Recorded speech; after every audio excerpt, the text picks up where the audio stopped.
Welcome back to Off Ball Takes. I'm your host, Khristopher Wells, and this is my co host. Top notch. We appreciate all the support. And before we get started with today's live stream, please don't forget to like and subscribe and follow us at the OBT Podcast for more content and updates. So now we're back at it again, another live stream. The NBA Cup is officially over. We got this one right. The Knicks are the NBA Cup champions without a lack of trying and effort, right? Because they had to fight to win this game, right? They were down for the vast majority of this game, right? And it's kind of funny when you watch this game and you see, like, this is why the Knicks are considered kind of the cream of the crop of the Eastern Conference. They're not necessarily quite in the OKC tier, but when you watch them play and just their ability to, when you have a guy like Brunson in terms of his shot making, not the necessarily most efficient game, but still a super positive game, 25 points, 8 assists. And then you look at the supporting cast and all these other guys, right? O.G. Anunoby actually led the team in points, 28 points, 9 rebounds. We talked about him where he's had a great season, probably the best season of his career. Josh Hart chipping in with his usual all-around contributions. He had 8 rebounds. Mitchell Robinson. And it's kind of funny because one of the keys for the Knicks in this game really was the bench, right? Which was kind of the group where last year, especially for the Knicks, it was a real struggle. They just did not really have any great options in that second unit, but they were able to get contributions from Mitchell Robinson, who had 15 rebounds, including 10 offensive rebounds. Jordan Clarkson had 15. A lot of those points came in the fourth quarter when the Knicks were down and needed to get back into the game because they were down by, I think, about 10, 12 points late in the third quarter, early in the fourth.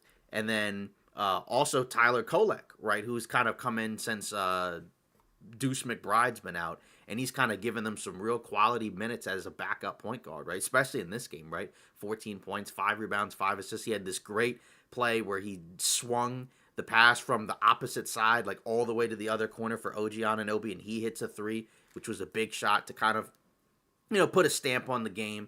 And just for the Knicks in this game, the offensive rebounding, just the extra effort and the hustle plays, it kind of makes up for, like, when you watch the Knicks, like, they're not a crazy athletic team, especially compared to the Spurs, right? The Spurs are the more athletic, younger team, but the Knicks, just in terms of having a star in Brunson who can pretty much get wherever he wants, you got, your co-stars. Towns didn't have a great game, but he did chip in with a double-double.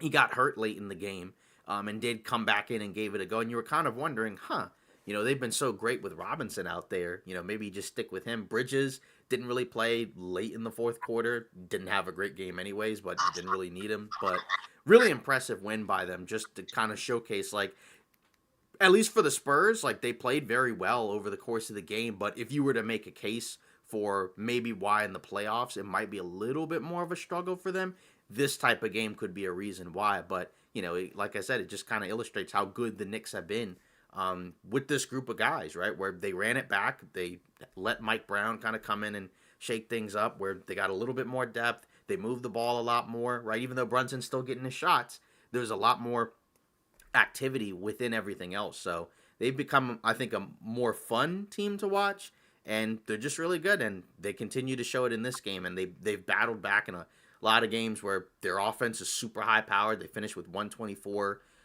in a game where, again, there wasn't like a ton of efficient offense, but the Knicks offense showed up in the fourth quarter, and their defense, right? Because they held the Spurs to pretty much nothing, right, in the fourth quarter for most of it. So really impressive win by them. And of course, Brunson with the Cup MVP. He was great all Cup.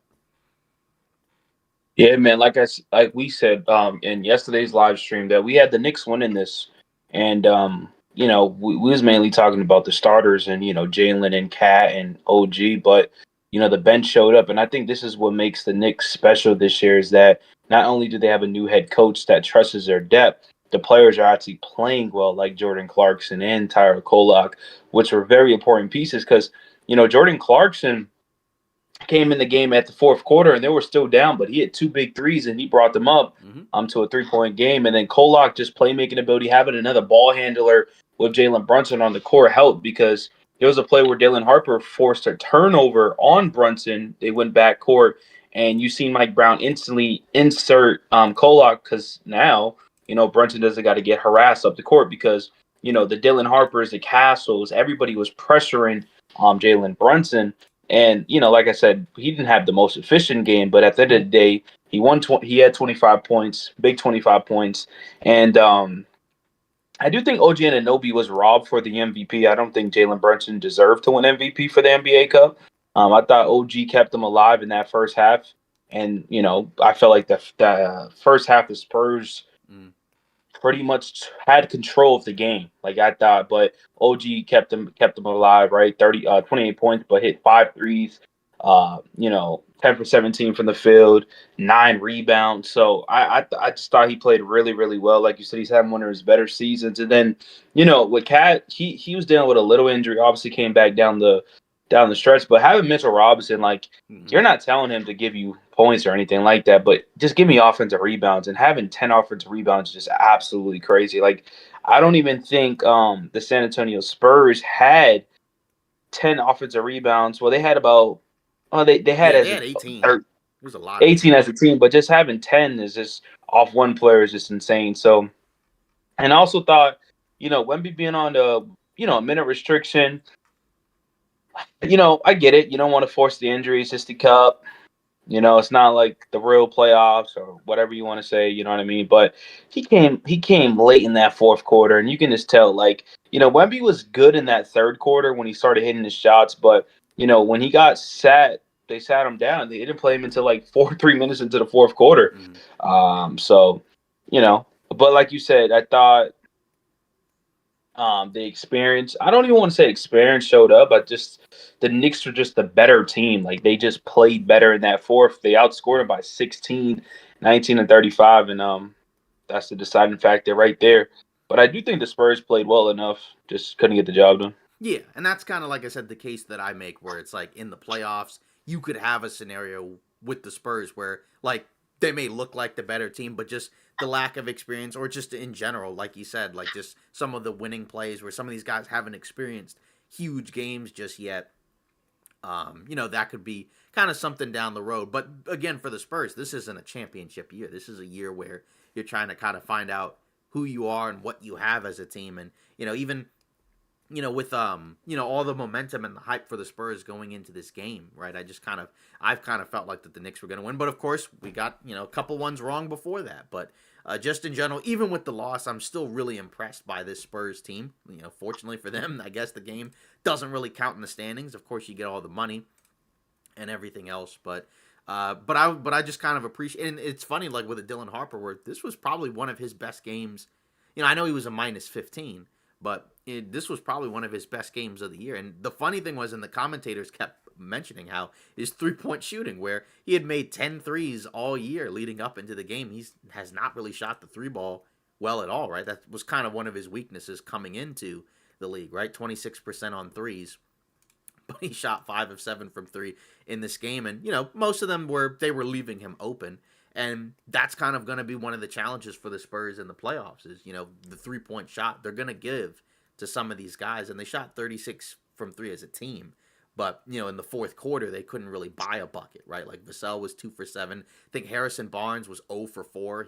I didn't think he had a great game. I mean, he attacked the basket in some of these possessions, but a lot of his threes were wide open. I mean, those are shots that he makes in his sleep. And it's kind of a reminder, in my opinion, where it's like, yeah, that's the guy where if the Spurs were looking to make an upgrade, he could be, not that you have to trade him, but, somebody in that 4 spot, right, who could probably give you a little bit more rebounding. I mean, he's shot the three ball well, but just, that's probably the position if they would even upgrade it on. They don't necessarily have to, but that's what I would look at if I'm them. But no real shame or disappointment with the Spurs, right? I think, it just kind of highlights how good the Knicks are. And that's kind of the question where, could the Knicks, do they stand a chance against some of these top teams in the Western Conference? And that's kind of the question, right? Because, if you look at the Western Conference, it hasn't been quite as deep as we expected. The East has probably been a little bit, quote unquote, deeper, but the top, the problem is you have OKC. And that's where I wonder what the Knicks' approach is, right? Because they've been in those Giannis rumors where, that's the team that he wanted to go to in the summer. They couldn't really agree to anything, right? Neither side could agree to anything. And you just kind of wonder, what does that look like as we get to the deadline? Is there a chance that, he decides to ask out and they go get him? But right now, if you're the Knicks, do you even feel like you have to? Because, I mean, I like the team they have. I think they're really good. Yeah, no, I don't see them making any move. Um, I honestly think they might get better with just Miles McBride being back. He's always been a good player. Even in the postseason, always hit some big shots for this team. And, having Jordan Clarkson, Tyler Kolak playing a little bit better. I understand Yabusele hasn't played well this year, but, he could be an important piece down the stretch. It's always like that nowadays. So I think the Knicks they're going to stay put. Um, like I said, this was a very big win for them. They won like 530K. It's funny. I seen Josh Hart, like 30 seconds left doing this. Like, give my money. Right. Because, at the end of the day, like these players are millionaires, but to get extra money, like is always a good feeling, man. Like it's like us that work jobs, but we get a bonus. It's like we love it, and especially for them, it's like Christmas is around the corner. Mm-hmm. You know what I mean? Like take care of their family, take care of their parents, whatever the case is, kids, wife. You know what I mean? So, Mm-hmm. and even the San Antonio Spurs, I mean, 200K is still a lot of money. Like Right. that's still a lot, and you should still be proud. You still took down the NBA champions. You didn't win the championship, but they'll be back every single year if they keep staying with that roster anyway. So, Mm. um, Yeah, and I go on. good win. Yeah, and that's the thing that you mentioned about the cup, where it's like the money is a big incentive to try to win as many games as you can. I mean, obviously there were teams that kind of just bowed out and just felt like, we don't really have it. We don't really need to kind of go for this. We might just prioritize some rest. But I appreciate the Knicks going for it, even though it's funny enough. There's not really been like a correlation where it's like, oh, if you win the NBA Cup, that kind of shows that you're going to have success down the road, right? Because the last few Cup winners, right, it was the Bucks last year, Lakers the year before, right? They ended up being first round exits, although OKC, the runner up, ended up winning the championship. But going into the season, I felt like the Knicks were the best team in the Eastern Conference because I thought they were really good last year. I just didn't think that they had quite enough on the margins in terms of depth, right? They were basically down to like 6 guys for the most part, especially once certain things happen. But I thought they did a much better job in free agency of adding a couple key guys. Like you mentioned, Yabusele just not working out. Kind of stinks. But you still have at least a microwave guy in Clarkson. You got a couple of guards in McBride and Kolek. It's just kind of a matter of, maybe they could do something small on the margins. Or maybe just one of those other guys pops. But it would be nice if you could have maybe somebody who's like a 4.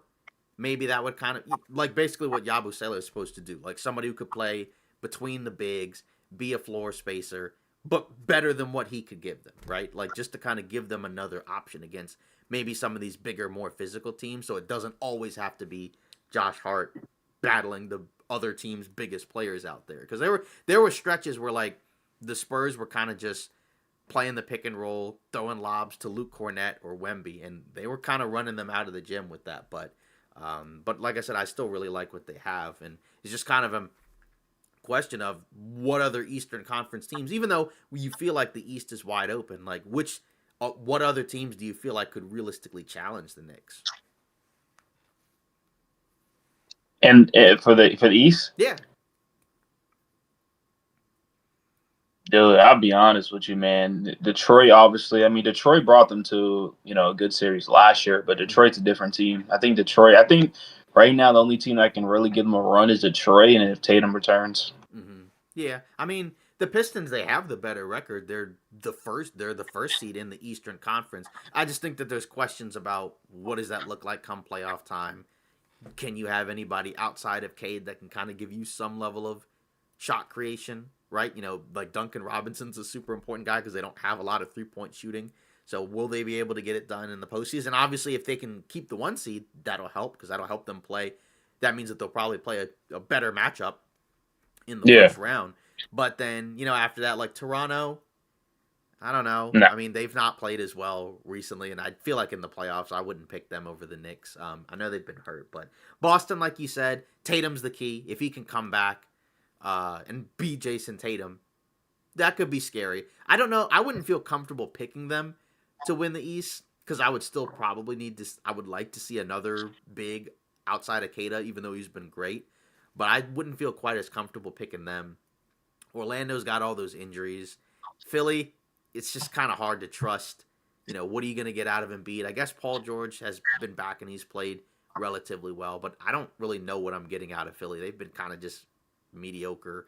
And then after that, like Cleveland's not been great, although they've been hurt. Then Atlanta, I'd like to see what it looks like when they get Trae Young. Do they make a move at the deadline? And then after that, I don't know. So the Knicks, it feels like they feel like the favorites in the East right now, even though they're not necessarily the one seed. So hopefully they can continue to build off this and not have a repeat of what's happened the last couple of cups, right? Where the teams that won the cups kind of fell off, right? Because I think the Bucks had kind of a stretch where they struggled. I think Giannis got hurt. And then the year before when the Lakers won the first one, right? Like they had a long stretch where they were really bad after the cup and kind of fell down to the bottom of the play-in, if not out of it for a while. So, they're in the East, so I think they have an infrastructure where they can just continue to win games and build off of it. But I do kind of want to see what it looks like, right? Because I guess they've played a few extra games that some of these other teams haven't. So maybe they need a little bit of a rest, and hopefully Towns will be okay. He came back, after being out with the calf, but you do hope he can still continue to feel all right. Yeah, man, and I just want to say shout out to the people that are in the chat. Right, we have 10 watchers, so shout out to y'all, man, just for supporting the channel, and we appreciate y'all. Obviously, the last 4 streams we did has been pretty well, and I think the NBA season's getting more excited, especially with trade season being here. The NBA Cup is over. The championship was today, of course. And now we're kind of going to the mid part where we're but we're going to be going into All-Star break and stuff like that. Yeah. That's kind of the next step. You know what I mean? So yeah, and I guess we might as well talk about it. So, like, year 3 of the NBA Cup, how do we feel about it? Because I think there's been kind of lots of back and forths in terms of, is it actually good? Does it stink? Does it actually have some type of pull? This one, I thought the last couple of games were awesome, so that helped boost it. There were a couple of stretches where it was kind of not that great, but I mean, year 3, I think just the main thing is just that we've had a good balance of some strong cup games where there's incentive for some of these guys to kind of show up and play. So I feel like as a net, it's been positive. You could make the case that maybe since the first year, like the hype has kind of died a little bit, but for the most part, I'm pretty cool with it. And like I said, I thought today's game was great. Yeah, I thought it was great, man. Like I said, I was never a fan of this cup thing, but if you get good matchups like we did, I mean, the last couple matchups, I think it's amazing. So, it's not going anywhere, I don't think. No. So it's so people can criticize it all I want, but Adam Silver seeing views, and views equals money, Right. and that's all that matters to them. Yeah, You know exactly. what I mean? So But I think it's great though, and I think they need to listen to the fans when it comes to All-Star Weekend too, man, because like obviously a lot of us don't like the cup, but some people do, right? But I think All-Star Weekend, like people don't look forward to it no more. They kind of just like, oh, basketball's over, like for a week or so, and let's forget about basketball, right? Because All-Star Weekend is so bad. And obviously they haven't made any changes. They only made the All-Star game change, but like we care about this weak dunk contest and this, the skills challenge. Like those are boring. Those are trash. Like we don't care to see that no more. Especially, Mac McClung's gonna win every dunk contest if he participates, right? The 3-point contest, like, is cool, I guess. I don't like know. that one probably the best. That's the one where and then it's the like skills. that's the one where I feel like it's the one that you don't have to change as much and it still works. And like you do see some of the best 3-point shooters competing in the contest. Like I know Steph hasn't done it every year, but he's done it before, and it's like it's usually kind of entertaining and exciting. I think the skills challenge is pointless. I think that one's just bad. Like they've changed that one every year and it just they haven't found a and good then format. Who was cheating? Chris Paul? Yeah, it was him, and I think there was a year where Embiid did it where he like threw the pass or he tried to make people think that he threw the pass through the ring and then he just ran past and then like nobody even noticed it. He ended up losing anyways, but nobody noticed until they checked the replay and saw that it didn't actually go through, which that was funny. And the Chris Paul one, that was silly.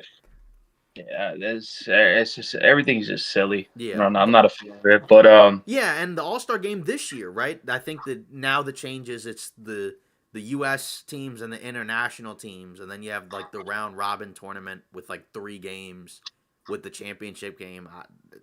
I don't know. I feel like we've lost the plot, but we'll see. yeah, that's Yeah. Like it's pointless. You know what I mean? But we're still gonna cover it. We're still gonna talk about it. Yeah, but like you said, man. I mean, hopefully we get some good dunkers. Right? Because that used to be my favorite thing, man. Back in the day, but not so much. And then yeah. Yeah, it's kind of funny. And I guess, just kind of just because we're here, we might as well talk about cuz you did have a couple of big games last night, so we might as well talk about those since like you said now that the cup is over, so the NBA season is kind of resumed, right? And I thought we had some pretty entertaining games yesterday, right? Where you had the two Peacock national matchups, right? I think you had 5 games, and shout out to Cooper Flag, right, who had the career high 42 points, right, the most scored by an 18-year-old in the NBA. But you had a couple of games that I thought were pretty cool. Where it was the Pistons and the Celtics, and then it was the Rockets and the Nuggets, right? Their rematch. So we can also just talk about those. I guess which one did you want to start with? We could talk about the Cooper Flag. All right, yeah. So I was gonna say shout out to him with the 42 points. The game went into overtime, and the Jazz actually ended up winning that game in overtime. Right, shout out to some of their guys like Markkanen, Keontae George, who's been on a tear, averaging 24 a game, and 7 assists this season, which didn't really expect the leap from him, but he's taken it. But and then obviously Flag, where the Mavs have been better as of late. AD I don't think played in this game, but now unfortunately that was a bad loss that they probably shouldn't have lost the game because now they've dropped to 12th in the standings, right, where they're kind of right on the cusp of that play-in spot, and now Utah is currently the 10th seed. But just Flag, that's kind of the big positive is him looking better and better every game. He got to the free throw line 20 times. And just was kind of able to do whatever he wanted. But he was my pick for the Rookie of the Year, and it's pretty much been a battle between him and Knipple for the Rookie of the Year. But just shout out to him because he's actually been awesome after kind of a very slow start to the season. But I am kind of curious what Dallas does just because they do have a lot of options. AD's been in rumors, but they may not feel like there's a ton of pressure to trade him. Yeah, I'll be honest with you. This game tells me that they should just trade Anthony Davis and kind of roll with the Coop show, man. Because I mean, if I understand this is the Utah Jazz, but at the end of the day, they're a professional basketball team and they got good players over there. And if Cooper Flag's carrying me like this, I mean, that's a very positive sign, of course, right? Like you get Coop and Kyrie going, I think that would be fun to watch, right? Get some value off AD and kind of go from there. Because AD, dude, this dude can't stay healthy to save his life, bro. I don't care what anybody says. Like he came back from an injury, came back and is already injured again. Like it's a repeated cycle. And that's going to be the question, for a lot of these teams, right? Because we don't know what's going to happen with Giannis. Maybe he gets moved, maybe he doesn't. And if he doesn't, then some of these teams are going to pivot to guys like Anthony Davis or guys like Sabonis, right? I know there's been rumors, I think from Jake Fisher, Mark Stein, and others, right, where it's like the Raptors would be really interested in Anthony Davis if they could get him. And, as a big, he's certainly an upgrade over Jakob Poeltl. But I would be curious. They've said part of the other difficulty is the extension talks, right? Because there's a world where, you bring him in, then you extend him, and then they're saying like he's going to get paid 60, 70 million up to age 37 season. But you would almost kind of think that it would be kind of like a Durant type thing where it's like, well, what other team is paying you 60, 70 million? So I would think by the end of that point, he may have to take less, but maybe I just don't know. But I'd be curious to see if he gets moved at all, just because I could see the Mavs talking themselves into the idea of like, we're a game out of 10th. If we just hold on and win some games and Kyrie comes back, we could be a play-in team. And then you just never know, right? Like, what does it look like if it's a first-round matchup and, they played – I don't think they would beat them, but, like, what does it look like if they're healthy and they get into the 8th spot and they play OKC? Probably don't win, but, it would at least you kind of wonder, like, okay, next year, right? And that's how I looked at the Mavs anyways. I kind of felt like that they were more like a next-year team than a this-year team anyways, if those guys can stay healthy. D'Angelo Russell just fell off the planet, huh? Like pretty much. Yeah. So it's funny because like Brandon Williams and Nembhard took over the guard spot, which is an automatic upgrade. And I just thought about this. I can see D'Lo going to the Rockets. I don't know why. Buyout, trade. I see D'Lo going to the Rockets Yeah, just I for more mean, guard. the problem is that if he's not playing for Dallas, it'd kind of be hard to make the case that, like, for Houston to say, well, he can't play on a team that's not very good, but he can play here and be, the answer for us when he hasn't really been the answer for a lot of those other teams. But you do kind of wonder if Houston goes and gets a point guard, right? Because we'll talk about the Nuggets Rockets game momentarily, right? But they could we know that they could use some perimeter punch. And then as for the Jazz, right? Like now they're kind of all of a sudden a team where it's like, could they actually just stay in the play-in and just kind of be in that 9-10 spot? Because of course there's the issue of if they are too good, they could lose their pick and it goes to Oklahoma City. I think it's top 8 protected. So as of right now, I think they have I think they have like maybe the 10th worst record or something like that. So like they're out of the top 8. So if it was just by record, they wouldn't keep their pick. But obviously anything can happen. But if you're Utah, like, do you still stick with what you have? Like, do you keep marketing and go for it and see what you can do this year, even if Yeah, it comes at the cost of your pick? yeah, they already said they are. They're gonna build off Laurie Would you do marketing. it? Like if you're Utah? My thing is, are you finding somebody better than Laurie marketing? No, I think it would just be to capitalize on what you might get back from him. But I don't know what they're going to get back for him, because That, we talked about that in a podcast earlier in the season, right? Where it's like, should Detroit trade for Markkanen? And we're just like, not if the cost is super, super high. Because if you're Detroit, you might as well ride it out. Or maybe trade for somebody who doesn't cost as much. Or maybe his price comes down. Because it's just, I don't know. Like, some people like it, but I wouldn't do it if I'm Detroit. But maybe I'm just not, like, I like Markkanen. I don't know. I mean, maybe I'm not quite as high on him maybe as some other people. I think he is very good. But if you're Detroit, is that the piece for you to get? Like, I don't know. I'd nah, do it if I'm Detroit, but not if it comes at nah. the cost of a lot of stuff. I think Detroit's staying still. Mm-hmm. Um, Yeah, and then if Laurie you, marketing is staying with the Utah Jazz, mm-hmm. and they're gonna build with their core with Keontae George, Laurie marketing. I think the only player that's really gone would be like a Walker Kessler. If they don't pay But him, I think, yeah, I don't. They're not gonna pay him. I think they roll what they got. They don't got much, though, I'll tell you that. They got Laurie Markin, Ace Bailey, and Keontae George. Then you could kind of go with Kyle Filiposki, or whatever his damn name is, and then after that, I mean, it's like, yeah, yeah, and that's the you know, question because they've hit, because George, like I said, looks even better than I kind of thought he would be. Bailey's been kind of up and down, but you at least give him a little bit of grace, because he is a rookie. And then after that, Cody Williams has been kind of a disappointment. Taylor Hendricks has been kind of also a disappointment, I think, in my opinion. that's what Um, I'm saying. Like, they don't got nothing. right. I actually like Kessler.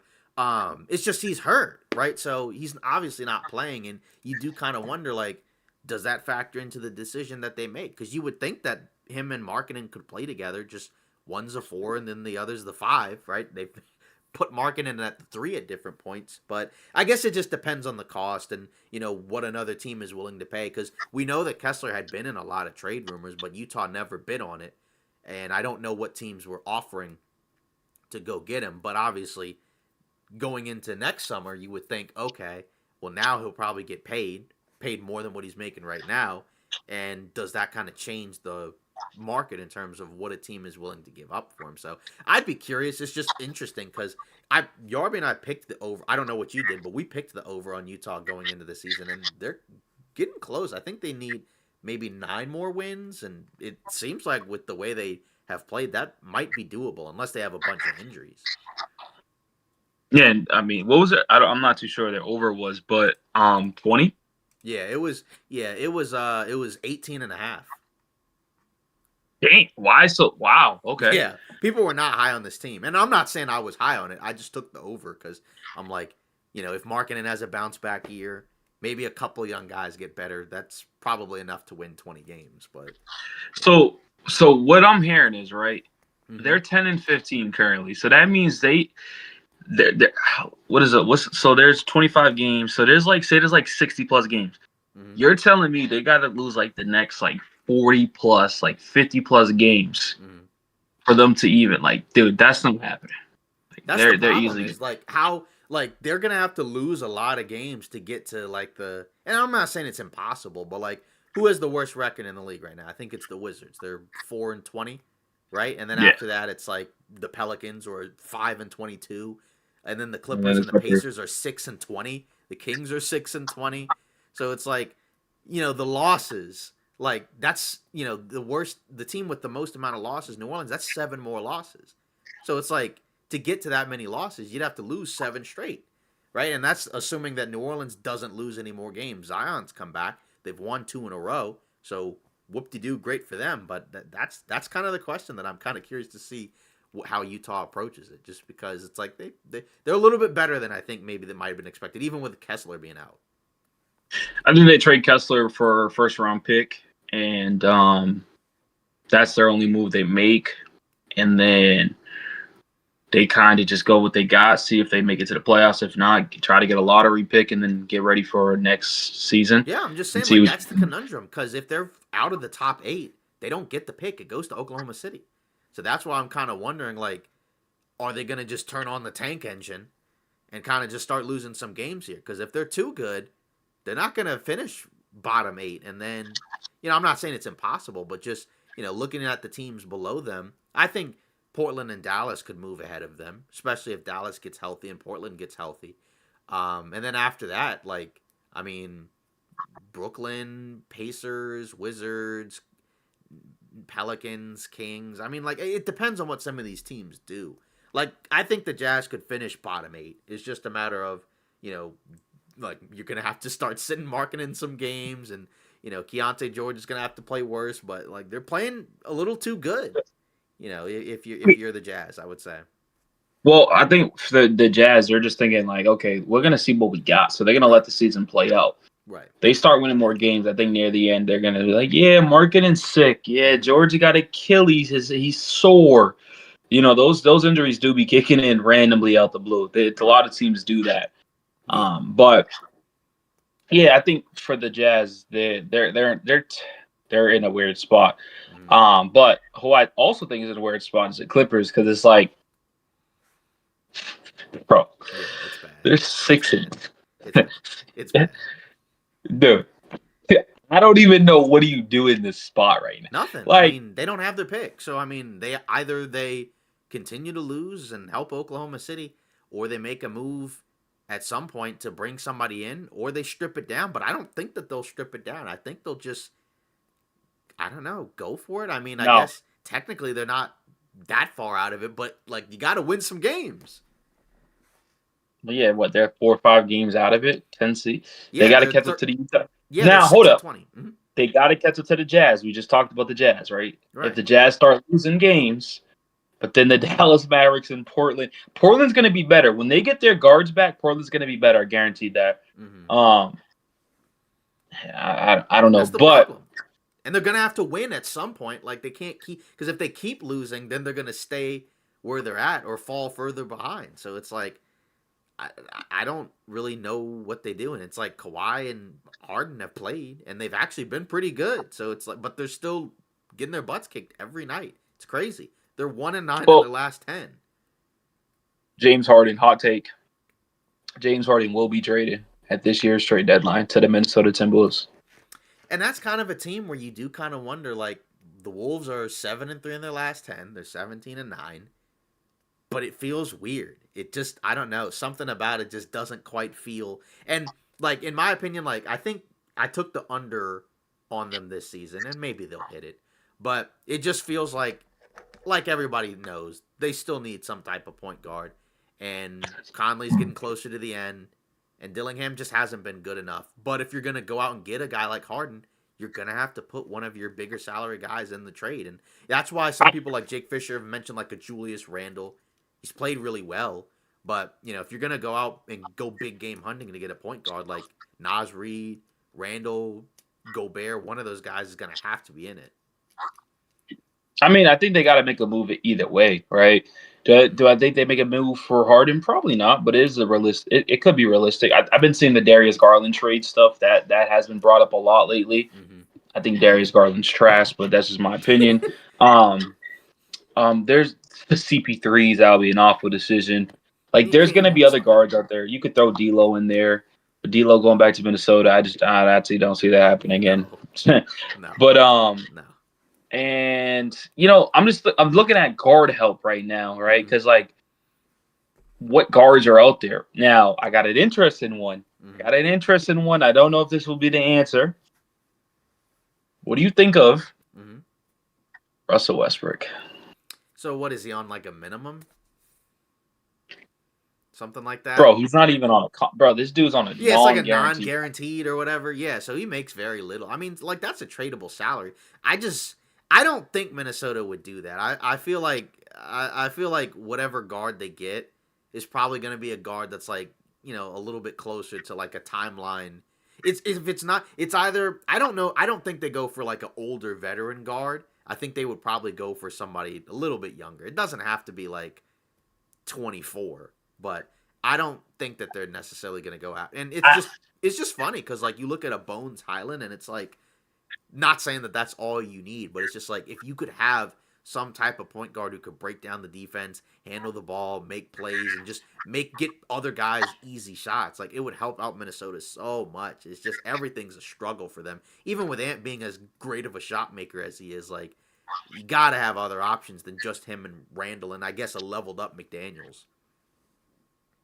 Yeah, I don't see the young guard they can go after though. That's my thing. It's like the Darius Garlands, the LaMelo Balls, those are Right. all required big moves. Those are Yeah. all required big trades. Ja, So same like thing. so the vets are like are just gonna try to help you win this year, but then they're still gonna have that existing problem heading into the season after this.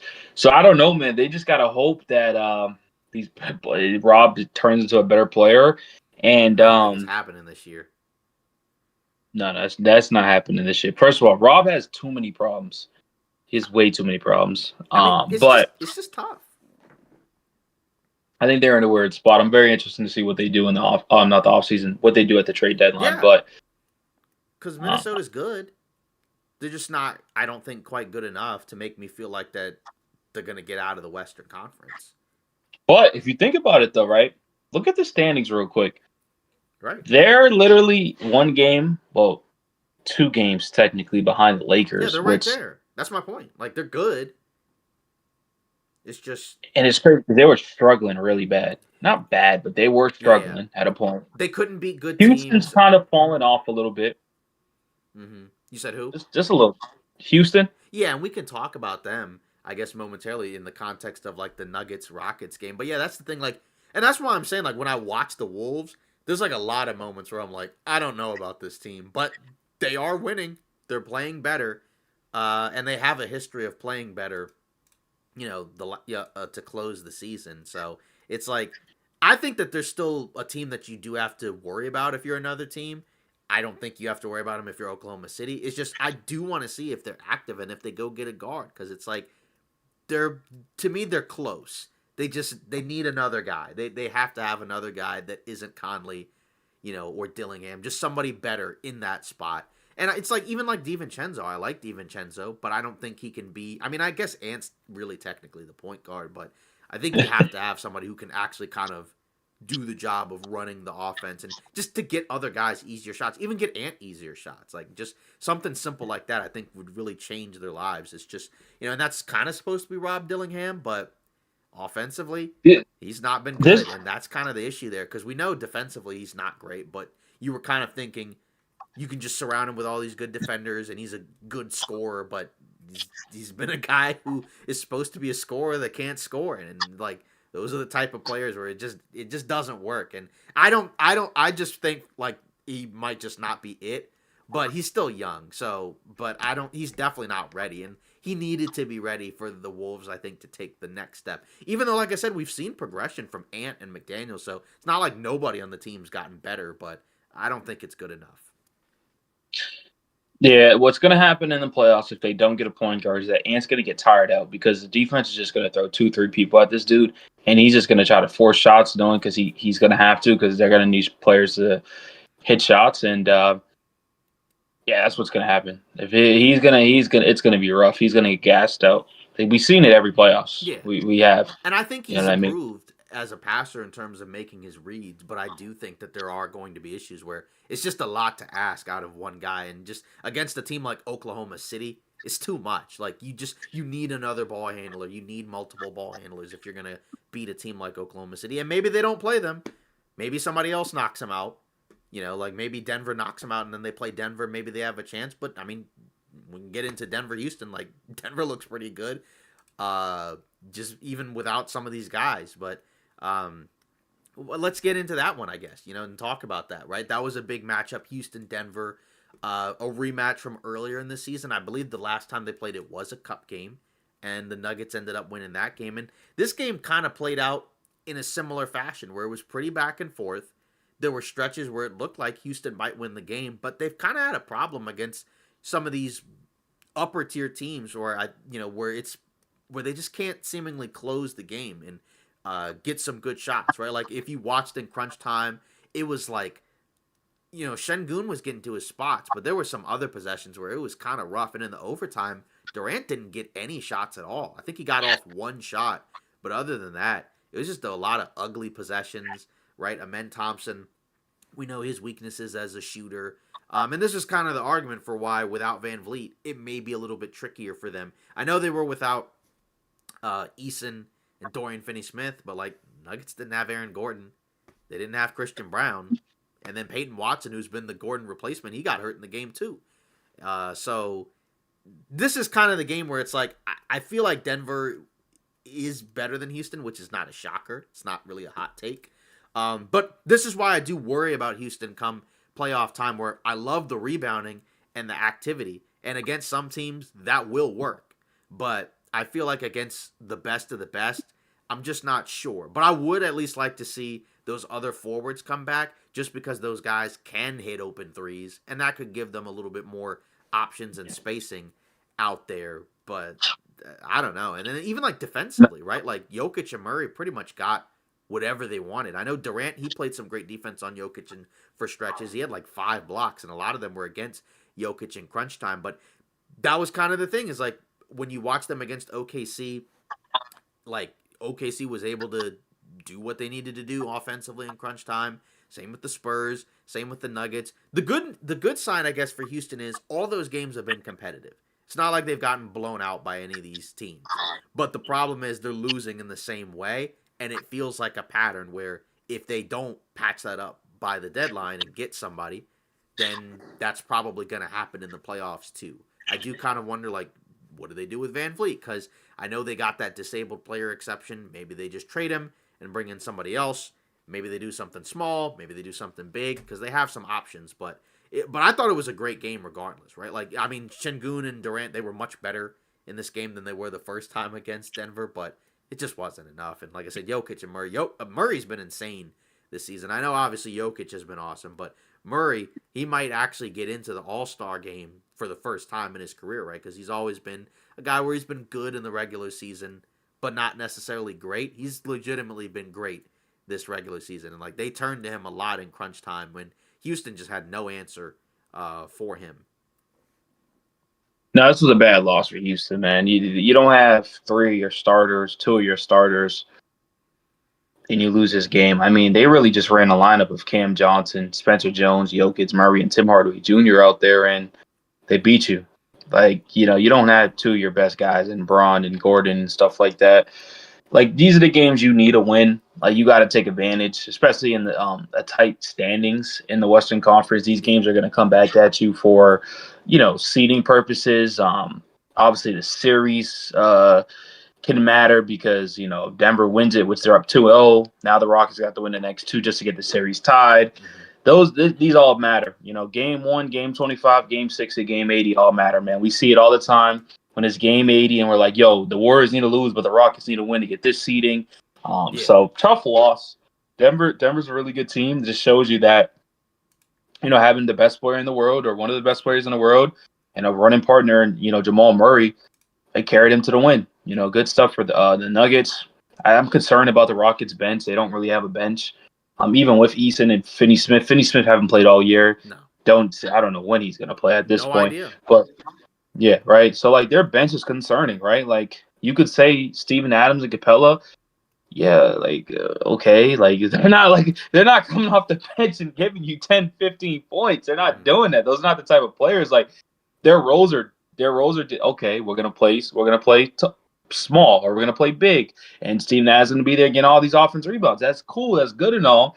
But when your starters can't hit shots, you got to go to the bench unit, just like how the Knicks did. Mm-hmm. All right, we're struggling a little, Mikhail. All right, let's bring in Kolak. Let's bring in Jordan Clarkson. Let's hit some shots. It's called depth for a reason. Mm-hmm. And the Rockets just don't have that. They don't have guard help, and they don't have depth. Yeah, and that's kind And of so the they got question to. for them.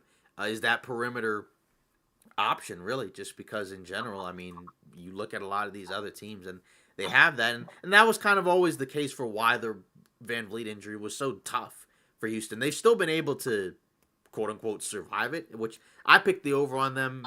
But now, in fairness, like Yarb and I did all of our over unders before training camp, so this was before all the injuries and whatnot. But we still felt like Houston could win a ton of regular season games, and they've shown why they're still very good. I just feel like I think that there's still a gap between them and Denver, even though they've competed in all of these games. I just feel like it's a pattern where I don't see it changing in the playoffs with the personnel they have. Now, maybe it does, right? Maybe, you get some of these other guys to step up, and the guys that aren't playing right now, they come in and they make a bigger impact. But it's just kind of rough because, like you said, it's an important game for both teams, right? Because this, like you said, the tiebreakers, the standings, this all matters, and like Denver didn't have two important starters. I know Houston was down a couple guys as well, but they don't equal the impact of Aaron Gordon or Christian Brown, I guess, for that matter. More so Gordon, because Gordon is in the upper tier of non All Star players in this league. So it's rough, and Denver. It's funny, right? Even with those two guys out, they've been rolling. They're 7-3 in the last 10. Actually, funny enough, a lot of these teams in the top 8 are like 7-3 in their last 10, and that's why for some of these teams that are starting to fall behind a little bit, this is why this is why you need to win these type of games, right? Like I think Golden State, right? They had back-to-back losses against the Wolves without Ant, and then a shorthanded Blazers team, even though Steph had like 40, 50 points in both of those games. And now they have a huge game where they play, I think, 2 games between Phoenix, who've also been struggling, right? They're the other team that's like 4-6 in their last 10. And so both teams need to win those 2 games, right? Because, like, say if you're the Suns and you lose both of those games, you're dropping below Golden State, and you're probably staying below Golden State, right? Whereas if the Warriors drop both of those games, not that they can't move over Phoenix, it just becomes harder because of the tiebreaker situation. And, that kind of creates some real intrigue for a lot of these regular season games. You know what I just thought of? Mm-hmm. The Brooklyn Nets have more wins than the Clippers. Yeah, they're 7-18, and the Clippers are 6-20.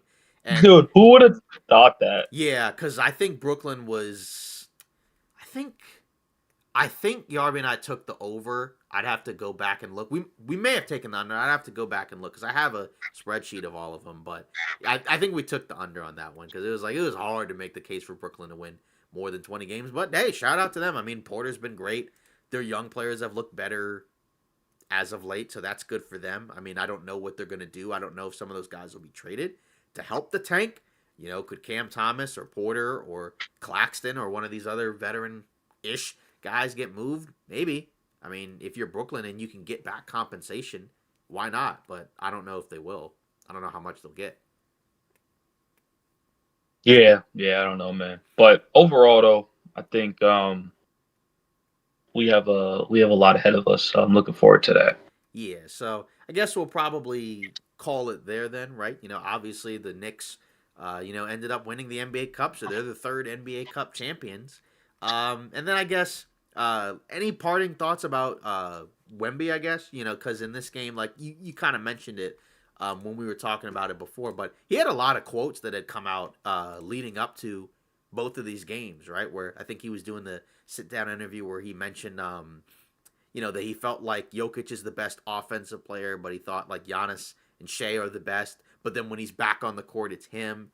And then going into that Knicks game, he mentioned he felt like that the Knicks they're not as sophisticated offensively, I think, as like the Heat or can't remember the other team he mentioned, but he thought that they were super physical, and it kind of played out like that in a way. Funny enough, even though I mean I get what he was saying, but it was just kind of interesting, just because he's become a very quotable guy now. I think, which is good. I mean, he's got like I think a pretty face of the league type of personality. I'm just curious if he'll actually get it. You can't talk all that and then not back it up. That's my only thing. I think like you gotta back it up when you talk stuff like this. You know what I mean? So he's back on the court. He's on minute restriction, but the time that you do get, you got to perform. In 18 points for 17 shots is not good enough. You was a negative 18 in your plus minus today. You didn't play that well overall. I think it's more than just numbers. When you watch Wemby, I think you look a little sloppy today. But he played a New York Knicks team that's a championship contender team. You're going to see this type of pressure. You're going to see this every single night.